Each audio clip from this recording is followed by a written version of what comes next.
Shalom sahabat-sahabat firman kehidupan yang terkasih di dalam Tuhan Yesus Kristus. Salam penuh kasih dan sukacita.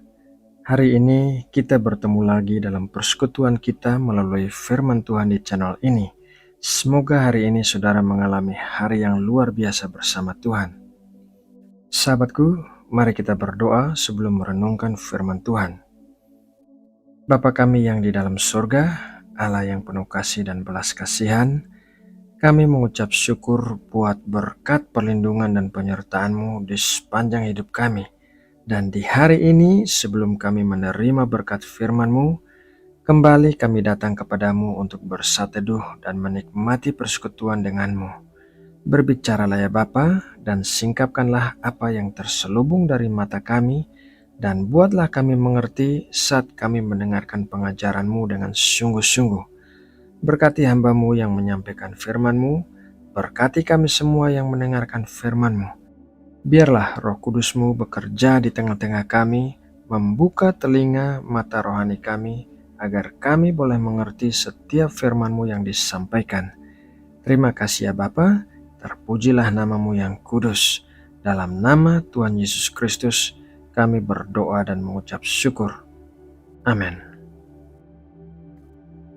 Sahabat firman kehidupan yang terkasih, ayat Alkitab untuk renungan hari ini akan kita baca dari 1 Korintus 12 ayat 11. Mari kita baca bersama-sama 1 Korintus 12 ayat 11. Tetapi semuanya ini dikerjakan oleh Roh yang satu dan yang sama, yang memberikan karunia kepada tiap-tiap orang secara khusus seperti yang dikehendakinya. Pada dasarnya, Tuhan yang memanggil kita untuk melayani adalah Tuhan yang memperlengkapi kita. Dia tidak membiarkan kita atau Dia tidak menjadikan kita orang-orang yang mati konyol dalam pelayanan. Karena itu, jika Tuhan yang perintahkan kita untuk berperang, maka pada waktu yang bersamaan Tuhan memberikan kita perlengkapan senjata. Perlengkapan senjata yang dimaksud di sini bukanlah senjata seperti pistol, granat, dan senjata-senjata tajam lainnya, tapi senjata rohani. Jadi, jika Tuhan perintahkan kita untuk melayani, maka Tuhan yang sama akan memperlengkapi kita dengan berbagai karunia. Karunia kesembuhan Tuhan berikan kepada para penginjil, para pelayan Tuhan, karena dengan hikmat dan pengetahuannya, mereka mengarahkan kita untuk mendapatkan kesembuhan. Ada karunia berkata-kata, pengetahuan, dan hikmat, dan ada juga karunia lain yang disebut mujizat. Jadi di akhir zaman ini, Tuhan menyatakan pengetahuan tentang karunia-karunia itu kepada orang-orang percaya, supaya lewat karunia yang Tuhan percayakan itu, hidup kita dapat menjadi berkat. Kita sebagai sesama para pelayan Kristus, jangan saling mengklaim bahwa karunia hanya dimiliki oleh pendeta atau orang yang menumpangkan tangan saja. Apapun profesi kita, itulah karunia kita dari Tuhan yang kita harus pakai, dan kita harus memberikan yang terbaik untuk memberkati jiwa-jiwa dan membawa kemuliaan bagi nama Tuhan. Nah sahabatku, perlengkapan apa sajakah yang Tuhan berikan dalam pelayanan kita? Yang pertama, Tuhan memperlengkapi kita dengan senjata rohani. Pelayanan adalah peperangan. Oleh karena itu, orang yang baru bertobat jangan melayani dulu. Artinya, orang yang baru bertobat harus menguatkan imannya lebih dahulu, tertanam dalam visi dahulu, belajar firman Tuhan, berdoa, menyiapkan senjata rohaninya dulu. Setelah itu, baru bisa terlibat dalam pelayanan. Karena melayani tanpa menyiapkan diri akan membuat kita menyerah di tengah perjalanan pelayanan kita. Melayani tanpa menyiapkan diri akan menjadi batu sandungan.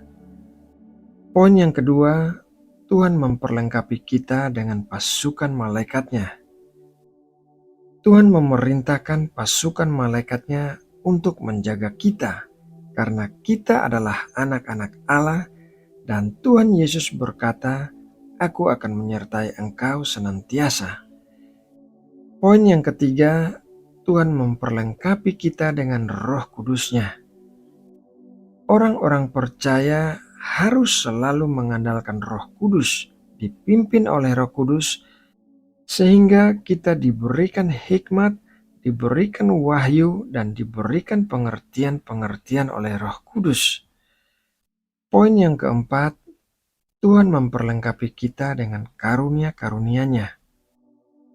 Kalau kita berbicara tentang karunia, maka ada 5 hal penting yang harus kita pelajari, yakni yang pertama, karunia diberikan kepada setiap orang.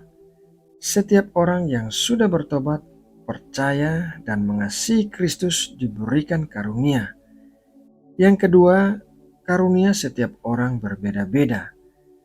Perbedaan inilah justru yang membuat hidup ini semakin menarik.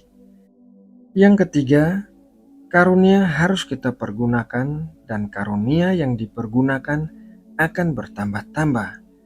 Jika kita setia dalam perkara yang kecil, maka Tuhan berkati kita dengan tanggung jawab yang lebih besar. Yang keempat, karunia yang sudah Tuhan berikan kepada kita tidak boleh membuat kita menjadi sombong. Karunia yang kita miliki juga tidak boleh menjadi dasar persaingan dan kompetisi. Jangan sampai terjadi perpecahan dalam menggunakan karunia, tetapi justru kalau Tuhan memberikan karunia, maka kita harus pakai untuk memuliakan namanya. Kita pakai untuk bersyukur dan meluaskan kerajaan Allah. Yang kelima, karunia Allah harus saling melengkapi, saling mengisi, dan saling membangun. Karena tujuan utama karunia bukanlah supaya kita bisa jadi hebat, tapi supaya nama Tuhan terus dipermuliakan. Nah, sahabatku yang terkasih, sekarang kita sudah mengerti apa artinya karunia dan perlengkapan senjata rohani. Saudara bisa merenungkan karunia apa sajakah yang sudah saudara miliki saat ini? Sudahkah karunia itu saudara pakai secara efektif untuk melayani? Semoga renungan ini dapat memberkati kita semua. Mari kita berdoa. Bapa yang kami sembah di dalam anak-Mu Tuhan Yesus Kristus, terima kasih untuk renungan firman Tuhan hari ini. Terima kasih untuk perlengkapan senjata rohani, karunia-karunia yang Engkau percayakan kepada kami. Kami mau pakai karunia-Mu ini hanya untuk hormat dan kemuliaan-Mu saja. Ya Tuhan, kami menyerahkan seluruh pergumulan hidup kami ke dalam tangan-Mu. Kami percaya Engkau dapat memakai seluruh apa yang kami alami untuk mendatangkan kebaikan bagi kami. Tuntunlah kami untuk selalu berjalan di dalam rencana dan kehendak-Mu yang terbaik bagi kami, dan kiranya kami dapat mengakhiri kehidupan kami sebagai para penyelesai dan pemenang. Terima kasih ya Bapa, di dalam nama Tuhan Yesus Kristus kami berdoa dan mengucap syukur. Amin.